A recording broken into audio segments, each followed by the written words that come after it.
Il y a quelques mois, j'ai été contactée par une personne qui avait son papa dans le coma et, euh, comme elle était un peu ouverte un peu à l'énergétique, elle souhaitait qu'on accompagne son papa dans dans cet état, voilà, dans cet état de coma. Pour qu'il traverse au mieux cette épreuve. Alors, c'était un peu particulier comme séance, mais bon, c'est intéressant. Et donc, bon, après avoir fait la séance, donc il y avait un ami de ce monsieur dans la chambre d'hôpital. Et l'ami c'était un ami d'enfance, je crois, et il disait, d'ailleurs il travaillait dans l'énergétique aussi, et il a partagé le fait que ils avaient beaucoup fait ensemble, beaucoup partagé d'expériences agréables, d'expériences de vie agréables, voilà, des loisirs, etc. Et et que ce n'était pas fini. Voilà, donc lui, on sentait bien que lui, il n'était pas prêt à, à- à imaginer que le monsieur qui était dans le coma puisse ne pas revenir. Voilà. Alors que la fille, elle était plus ouverte à ce qui doit se passer, parce qu'en fait, on ne peut rien empêcher. Voilà. Et donc, j'avais évoqué le fait euh, que aimer quelqu'un ne signifie pas être attaché. Et donc, que dans la situation présente, il était bon peut-être de se détacher déjà de la situation, parce que je sentais que c'était quand même très souffrant pour ce monsieur. Et alors il ne comprenait pas bien, il disait mais c'est normal d'être attaché, mais non, je vois pas la différence entre être attaché et aimer. Enfin, il n'était pas prêt à entendre, ça n'est pas là le sujet. Mais, euh, mais moi, je prends cet exemple-là parce que pendant la séance était venu le fait qu'il y avait cela à travailler. C'est-à-dire que le message que je devais transmettre aussi, c'était à la fille et à l'ami de ce monsieur, de laisser les choses se faire telles qu'elles devaient se faire et de s'ouvrir à toutes les possibilités pourvu que ce soit le meilleur pour la personne qui était dans le coma. Voilà. Et alors, moi, j'avais sous-entendu que le meilleur, ça n'est pas forcément que la personne se réveille du coma. Le meilleur pour la personne, c'est le meilleur pour la personne. Ça peut être changer de plan, c'est-à-dire mourir, ne plus sortir du coma et aller évoluer vers d'autres plans.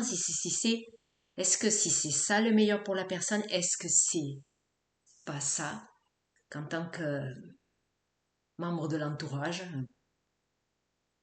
est-ce que c'est pas vers ça qu'il faut qu'on aille, vers cette acceptation? Alors, je dis pas que c'est facile, hein, attention, mais voilà. Euh, Moi, c'est à ça que je suis attachée. C'est toujours le meilleur pour l'autre. Parce qu'autrement, on pense à nous. Là, cette personne, elle pensait avant tout à elle, à tous les bons moments qu'ils avaient vécus ensemble. Tout. Voilà, il était sans doute déjà dans le regret de peut-être la possibilité que tous ces bons moments qu'ils avaient passés ensemble, ils n'allaient plus pouvoir les vivre. Et en même temps, quand une personne traverse un coma comme ça, il faut quand même s'ouvrir la possibilité que ça ne soit plus tout à fait comme c'était. Donc, vous voyez, il y a tout ça qui faisait que je pense que le coma était là aussi pour préparer les membres de l'entourage à, à se détacher. Parce qu'en fait, c'est de ça dont il s'agit. Les choses sont assez bien faites. Voilà, il faut s'ouvrir à toute possibilité. Mais tant que notre priorité, c'est le mieux pour l'autre, parce qu'en fait, autrement, on va pas demander le mieux pour nous, enfin, le mieux pour tous. Dans l'idéal, c'est ça, le mieux pour tous. Le mieux pour tous, ça veut dire quoi? Eh bien, ça veut dire que si l'autre doit changer de plan, eh bien, il doit changer de plan, et ce sera peut-être le mieux pour nous aussi, parce que peut-être que la fille, elle devait apprendre un peu plus à être indépendante. Moi, j'en sais rien, hein. Je dis ça, ça n'était pas le cas de cette famille-là, mais parce qu'elle, elle avait l'air prête justement à éventuellement à voir son papa partir, hein. Mais voilà, s'ouvrir à ce qui se présente, que peut-on faire de plus? Sinon, on entre dans un processus de résistance et cette personne-là, cette amie, était plutôt dans non, moi, hors de question, il faut qu'il revienne. En fait, lui, pour lui, la bonne situation, c'était qu'il revienne. Moi, je vois pas ça comme ça. C'est le mieux, c'est le mieux pour lui. Et alors, le mieux pour l'autre, on ne sait pas ce que c'est nous. Nous, on a une vision limitée. Il y a le mieux qu'on envisage, mais est-ce que c'est le mieux pour l'autre? On a une vision limitée, nous, du plan global de chacun d'entre nous. Voilà. Donc, voilà un exemple un peu de, de, de combien il est bon aussi d'aller vers le détachement. Et non, ça ne veut pas dire qu'on ne s'intéresse plus à personne et qu'on n'aime plus personne et qu'on est trop détaché. Il y a un juste milieu, sans doute, à trouver là-dedans aussi.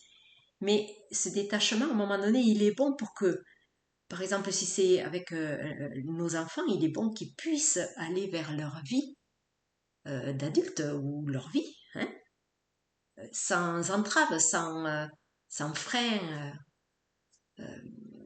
Voilà, dans le cas de ce monsieur qui était dans le coma, c'est pareil, c'est travailler le détachement, c'est lui permettre de changer de plan de manière beaucoup plus facile. Voilà. Donc voilà un exemple de comment on peut voir où on en est aussi de nos attachements, détachements et nos dépendances, etc. aux autres. Voilà. Au revoir.